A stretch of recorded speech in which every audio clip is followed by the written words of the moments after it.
So this is our first Urban Garden Festival. It's the Choctaw Urban Garden Festival. We brought it online since the pandemic started, and this is being hosted by the Choctaw Library Guild. We're an organization that supports the Metropolitan Library, our local library, and just the a lot of different programs that happen at the library and various things that happen across the community.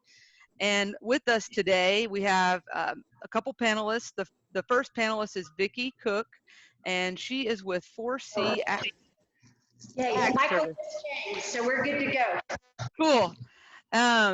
So just to tell you a little bit about Vicki, she's married to Chris, who is a veteran of the U.S. Navy and has 2 children, and they all collectively make up the 4 C's of 4C Ag Service LLC.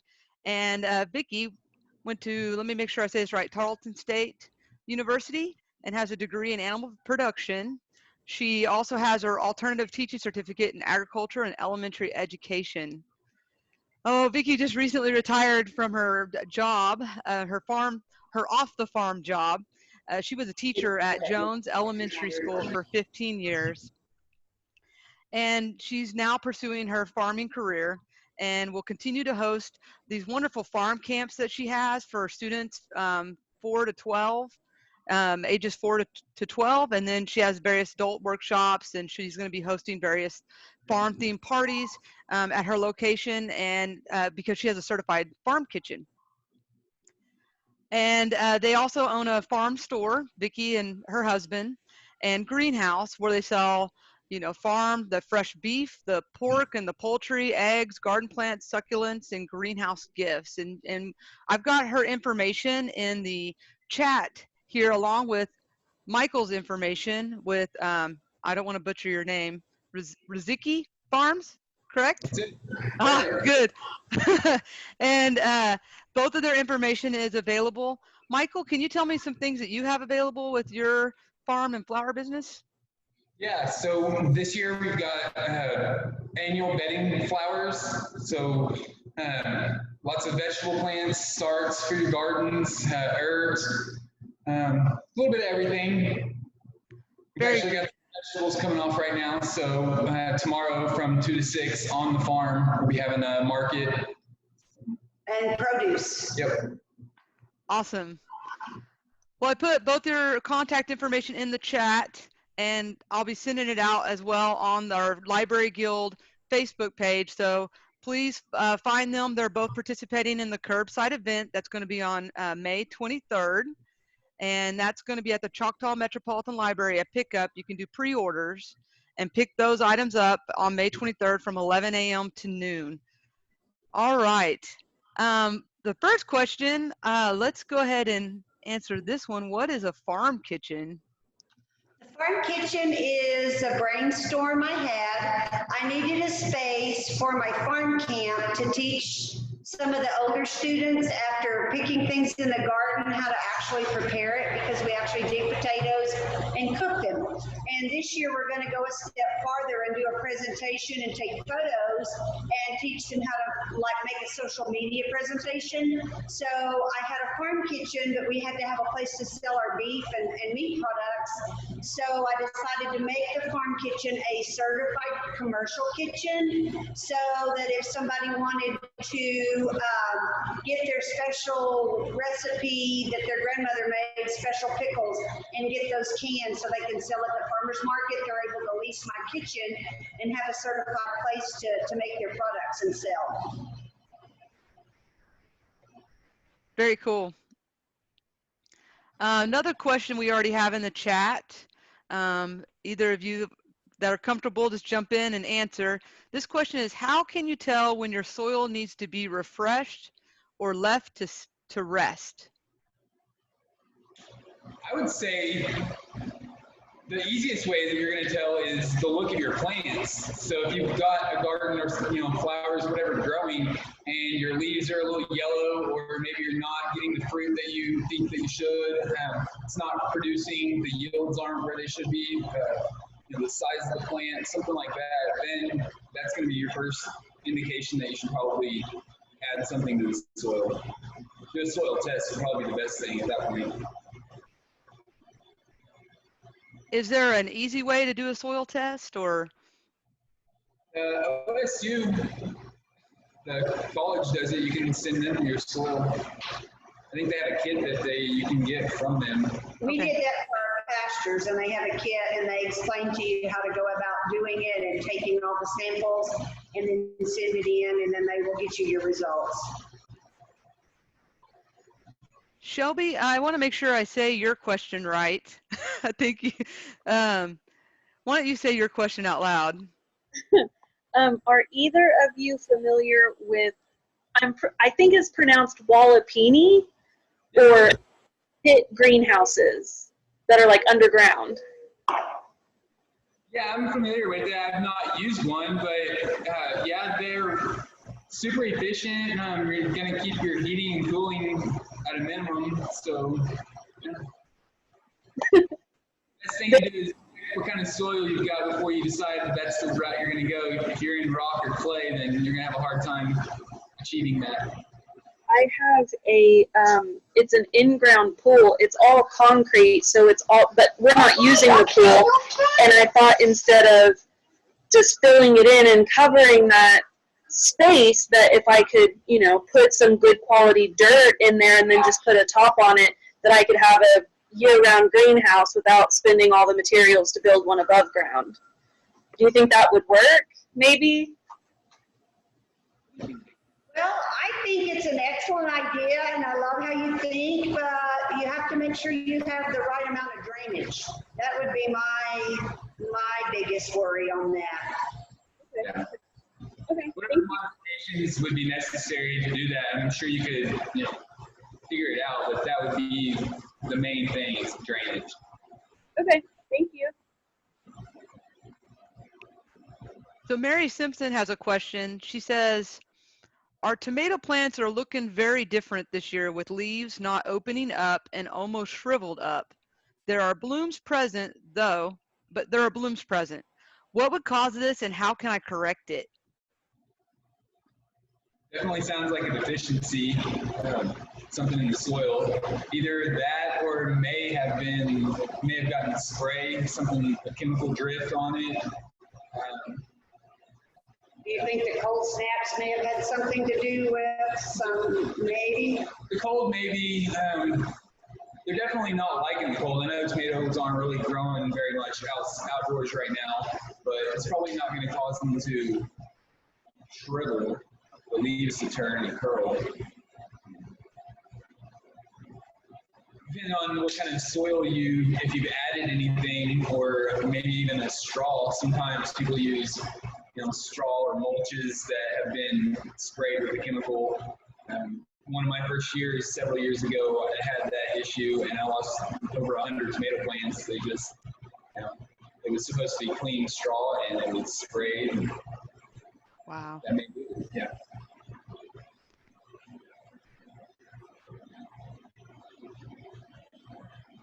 What is a great vegetable plant to get my children excited about gardening? Cherry tomatoes are fun and very productive. They can graze in the garden. Right? I like to do radishes because they sprout fairly quickly, like within 3 days you have germination, and you don't have to wait 3 weeks for them telling you, are they growing yet? Are they growing yet? That's fun. What if your child? Yeah, in the classroom we would do them on Friday, and then they'd be growing by Monday when we would come back. Oh, wow. Is there a certain plant that with children that don't like vegetables that kind of get them excited about vegetables you would recommend? I think anything that they actually plant and grow themselves, they're going to be excited about, because I had a student one time telling me how good their Swiss chard was going to be. And I said, have you had it before? And she said, no, but if I grow it, it's going to be good. That's awesome. Here's another question coming from the chat. What is something I can use often to keep pests out? but will not harm pollinators, especially bees? Depending on the pest, trying to think the most preventative action. I really don't use much of anything, so it's hard for me to even decide. The only thing I use is BT. I've used neem oil in the past, but not really anymore. And it depends on your pest problem, but you can also add beneficial insects back in the garden, and that will help with your aphids and different things. Is there any flowers I can add that could help bring, attract certain pollinators or kind of discourage certain pests? A lot of people say if you plant marigolds in with your plants, a lot of people plant them in among their tomatoes. The marigolds are supposed to help deter pests. Mint, some of your herbs are really good to plant if they kind of got a smelly thing. I know I use a lot of herbs in the nest boxes with my chickens to help deter pests with the chickens, so I'm sure that would work in the garden. But for the most part, I try to do pollinators and hand pick. Yesterday I got a handful of potato beetles off some tomatoes, and I found out my ducks don't like them, so. We've got some really nice pollinator flowers available now. So tomorrow at the farm, some Angelonia. The bees have just been loving those this year.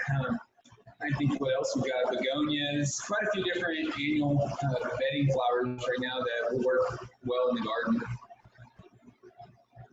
Cool. If someone's late getting their plants in the ground, can they catch up, or are they just too late for this summer? Definitely catch up. We haven't even really warmed up. The season, I feel like, is almost a little behind as far as the warmth of where we typically are right now. So you still have plenty of time.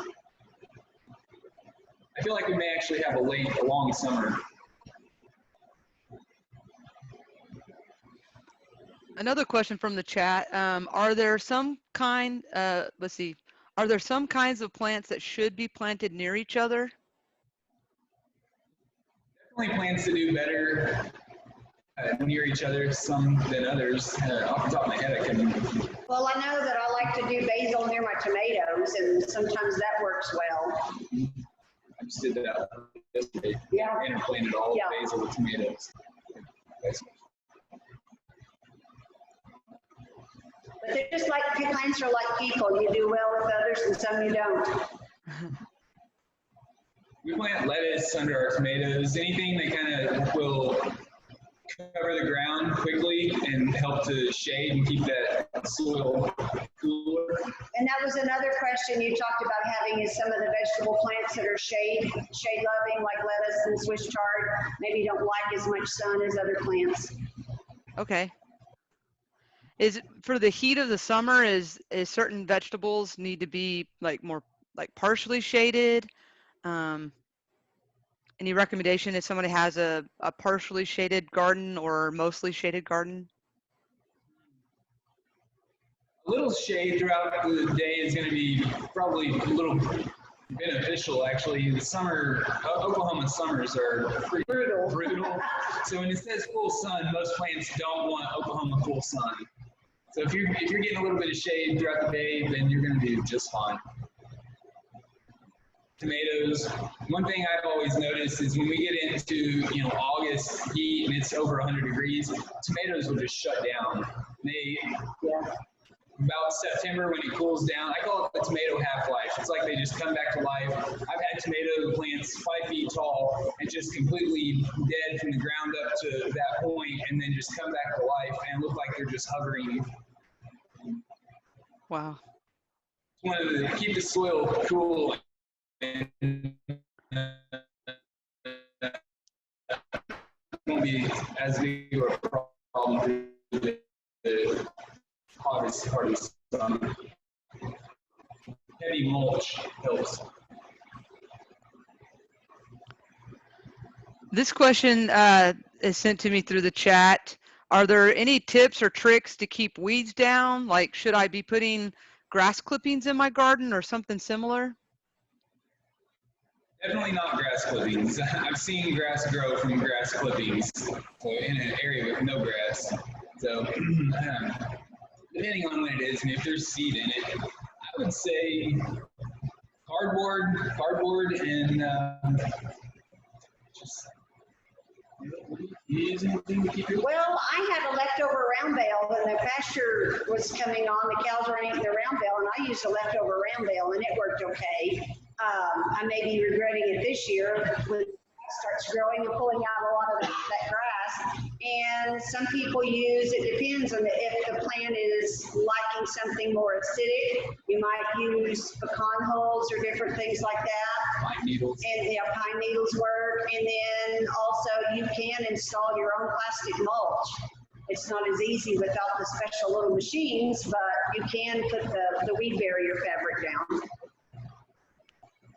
And plenty of it. I want to make sure I'm not missing anybody's questions. Anyone that's not in the chat have a question they'd like to ask?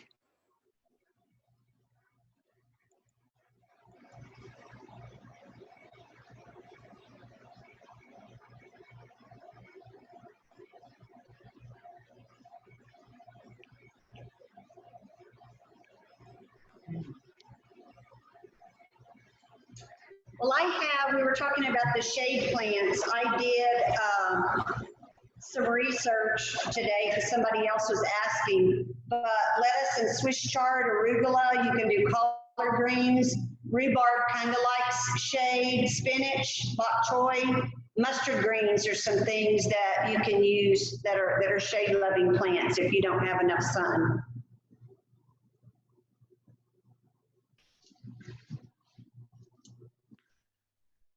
Do you have any tips for like a new gardener that you guys would like to share? Don't give up. Yeah. Try to start with some really good soil.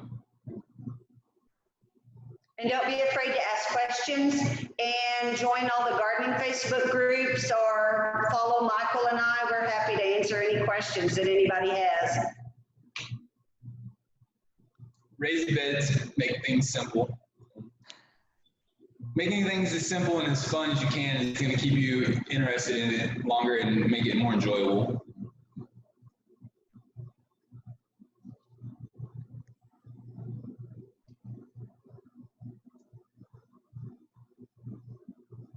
So this question came in. It says, I have pretty vines, but not getting many tomatoes. Blooms show up. I kind of shake the plant, still no fruit. Any suggestions? Just keep waiting.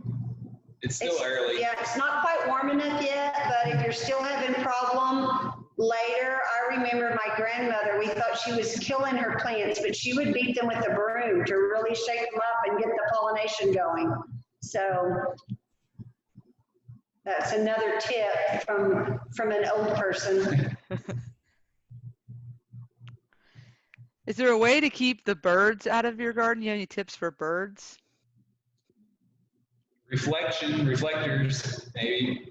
It'll work for a little while. Yeah, and sometimes you can put those little whirly-jig wind blow things in there.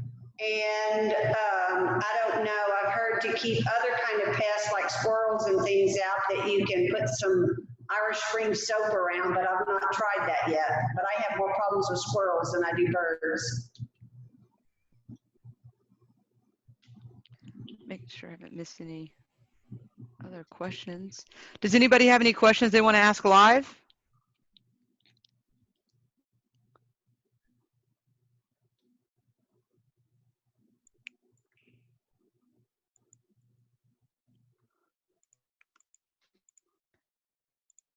I got you unmuted, Mom. Okay.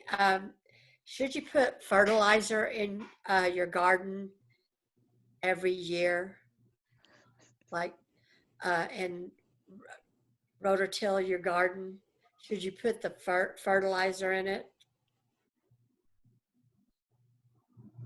Did you get that? Yeah, to put fertilizer in when you're tilling your garden? Yes. If your soil does need amending, you could put the fertilizer in and then till so that it's mixed up well. Okay.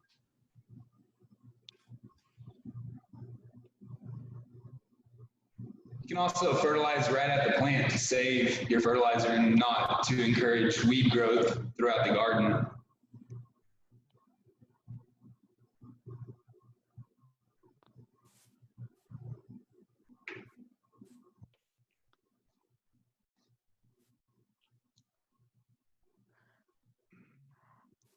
This question just came in. When should I plant winter squash in Oklahoma? July? I would say, yeah, I would say July or August. Just check the days to maturity.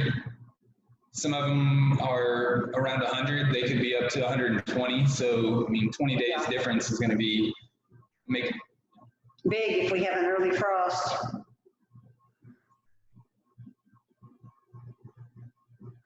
This next question is, if I want a Halloween pumpkin, do I start them now? a little early, but you could. No harm in that. If you get the right kind of pumpkin that stores longer, then you could probably plant them now, but most people say not until July.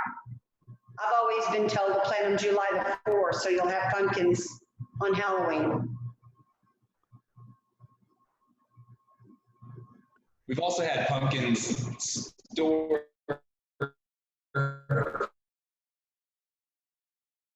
Pumpkin ripens a little early, just pull it and set it to the side. Yeah, keep it in a cool place.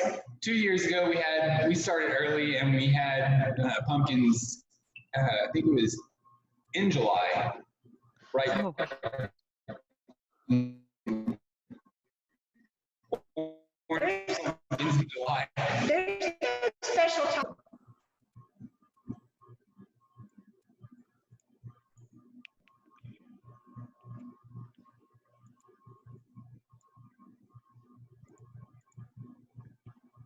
I'm just looking at all the faces, making sure I'm not missing a hand. And pumpkins are a natural dewormer or parasite control for poultry. And so I took all the leftover pumpkins from some of my students in the classroom and brought it home and fed it to the chickens. So if you think about that, if you have a garden and chickens, you might want to save your pumpkins for your chickens.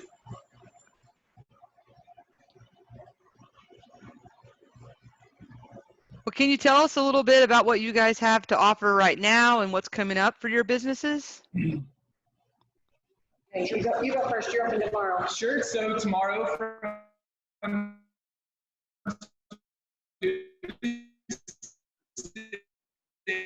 at the farm, flowers, the annual bedding flowers, lots of beautiful flowers, some hanging baskets. We've got herbs, all the culinary herbs. We've also got a few vegetable plants available still, tomatoes, squash, zucchini, cucumbers, some peppers. And we'll also have fixed produce, so some rainbow chard, red Russian kale, Tuscan kale, some radishes, a few different things. So maybe some cherry tomatoes.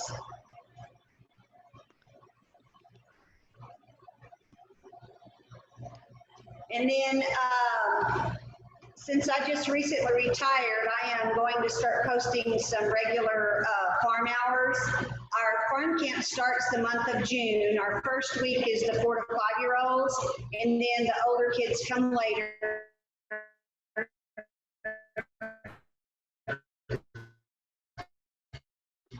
Here, and goes through the whole month of June. And in October, we will have pork and we will have poultry available. And plus, we also do eggs, duck and chicken. Where's the best place to reach y'all? I check Facebook daily. Messenger is really good for me. So if you're not on Facebook, then text or phone number 405-802-4401.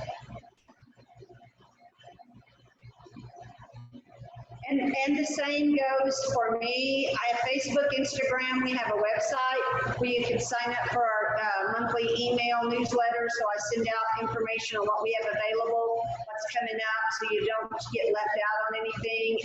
And I can check that and email, or I'm up to calling and texting as well.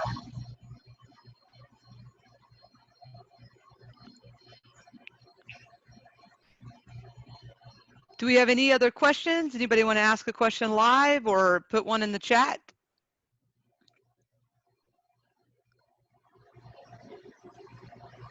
I put their contact information in the chat as well. And this session's being recorded, so if anybody needs to play back, they can.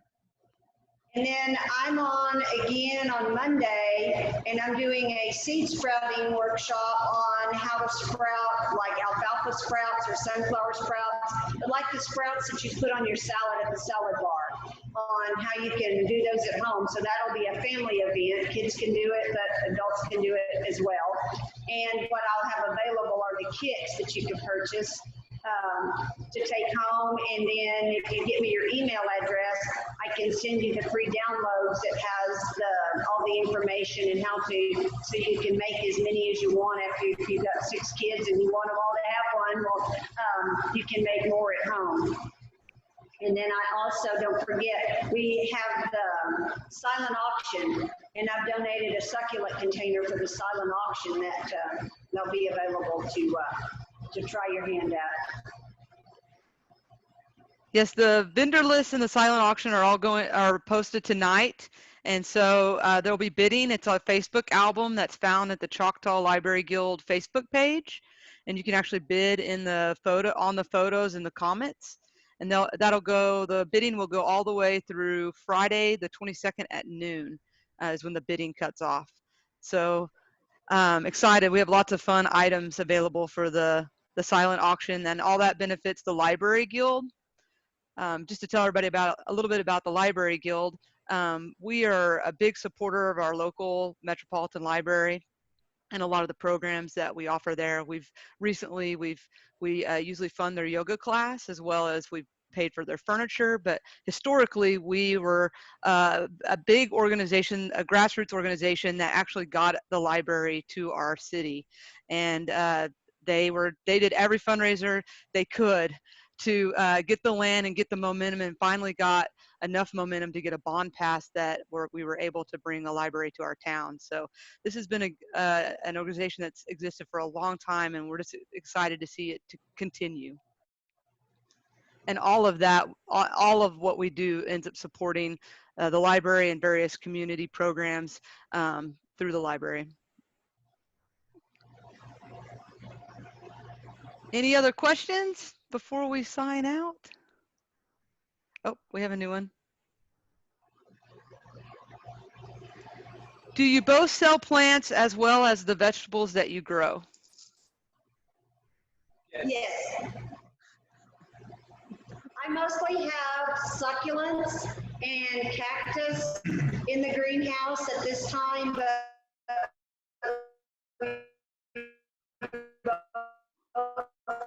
do garden plants, vegetable plants, flowers, and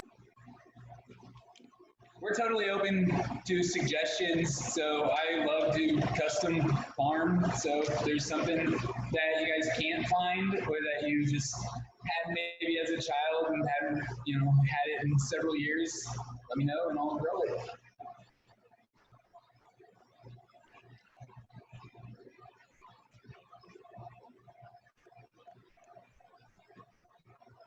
Seeing if there's any other questions. Do you have any other tips or tricks that you guys want to share with the group before we sign off? just don't give up. Keep after it. Ask questions. Take notes. Yeah, take good notes, because that way you'll know, okay, I did this last year and it really worked. I want to do it again. Or, boy, this was a big fail. Don't ever do that again. So it's all good to have a garden journal. Try different methods. Don't just think one way is the only way and it didn't work, so I can't farm, or this isn't for me. Try different things.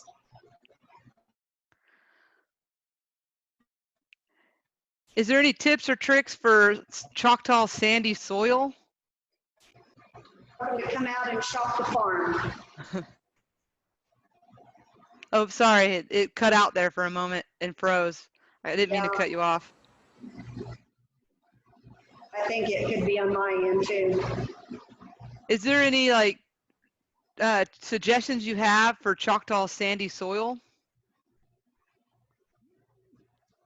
I farm on sandy soil and I actually love it. My plants do extremely well. So when we get heavy rains, it drains well. Plant peaches. Peaches love sandy soil. Root crops do well, melons. Yeah. So figure out what does well with what you have and go that direction. Don't try to.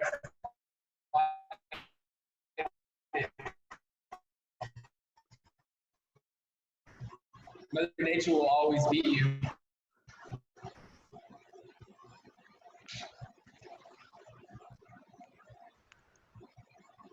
Well, I put your contact information in again into the chat in case the questions have scrolled it down. I want to thank you both for joining us. We appreciate your time. Well, we appreciate you doing this and inviting us to be a part. Thank you, Sandra. Thank you both. All right, y'all have a great day. Thank you, you too. Thank you, Thank guys. Bye.